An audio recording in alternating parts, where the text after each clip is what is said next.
Welcome to This Explainer. Today, we're unpacking a massive corporate efficiency hack, and more importantly, the really dangerous loopholes it creates. You know, you really got to wonder why some folks just breathe through their work in a fraction of the time, while the rest of us are just drowning in paperwork, right? Well, picture this. You've got a junior buyer who spends 20 grueling hours every single month typing up hundreds of tiny purchase orders just to keep the office stocked with printer paper and coffee beans. It's a total nightmare. But then, his manager does the exact same job in literally 5 minutes with a single document and goes home early. So how's she pulling that off? Well, she knows the secret of the blanket PO. Let's kick things off with our first section here, the efficiency hack, where we'll define the standard and blanket PO. So just in simple terms, a standard purchase order, or PO, is a one-time transaction. You're ordering an exact quantity of a highly specific item, and you want it delivered on an exact date. It's incredibly specific, very structured, and it's really just meant for a single one-and-done use. Now, a blanket PO, which you might also hear called a standing order, operates completely differently. Think of it essentially as an open account with a vendor for a set period of time, say an entire year. It comes with a maximum budget limit, which lets you just quickly grab those repetitive, low-value items whenever you actually need them, totally skipping the hassle of writing up a fresh document every single time. All right, moving right along to Section 2, Everyday and Workplace Examples. Let's make this real. I like to think of a standard PO sort of like buying a single paper train ticket at the station counter. You know the drill. You stand in line every single day, pay for your exact journey, hand the ticket to the guard, and if you want to ride again tomorrow, yep, you're standing in that line all over again. A blanket PO, on the other hand, is basically your prepaid Metro Smart Card, loaded up with, say, 5,000 rupees. You totally skip the line, just tap your card and ride. You can take any train, any day, right up until that 5,000 rupee limit taps out. Let's take a look at a real-world workplace example to see this in action. Let's say we're at XYZ Limited. Ria, our buyer, knows her massive office building is going to constantly need things like light bulbs, cleaning supplies, and pens all year round.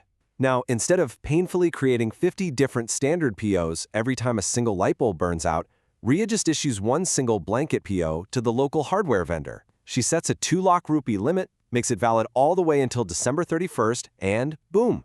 Now, whenever the maintenance crew needs supplies, they just go grab them. The vendor simply subtracts the cost from that 2 lakh limit and sends over a consolidated monthly bill.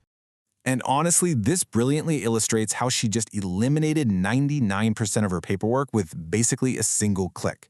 Her team gets what they need instantly, and that whole repetitive administrative burden just completely disappears. Which brings us to Section 3, Standard versus Blanket PO, the confusion buster.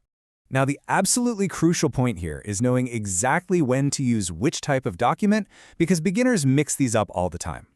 Standard POs are your go-to for high-value, specific, one-off purchases. Think massive generators or a whole fleet of delivery trucks. Their core focus?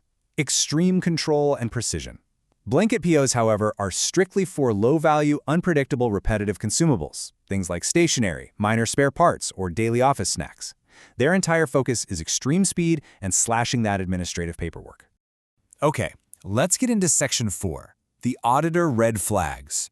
This is where we look at the vulnerabilities and risks. So here's the catch. Because this massive administrative efficiency is so great, it actually creates a pretty dangerous loophole for fraud. The ultimate red flag auditors are hunting for here is a really sneaky exploit we call the hidden asset purchase. Here's exactly how this vulnerability plays out in the real world. Blanket POs are purposely designed for fast, low-value approvals, right? Which means they completely bypass the strict multi-level CFO approvals you'd normally need for buying expensive machinery. So, corrupt buyers will illegally use a blanket PO, one that was maybe strictly meant for printer paper, to secretly buy, say, 50 expensive laptops for their friends. Without the CFO ever noticing the initial purchase, these high-value capital assets get secretly hidden among the cheap consumables on that big consolidated bill. And honestly, this is exactly why auditors have to run analytics to scan those blanket PO invoices for banned items or unusually expensive assets. To quickly recap what we've uncovered today, a standard PO gives you strict, precise control, while a blanket PO gives you massive time-saving efficiency. You absolutely need both of them to run a smooth operation, but you've got to monitor them closely according to their specific strengths and, of course, their weaknesses. Which leaves us with this final thought to take back to your own desk. Are you sacrificing too much control for the sake of speed in your own procurement process? it might just be time to review those standing orders. Thanks for joining me on this explainer, and remember to always keep looking for the facts behind the paperwork.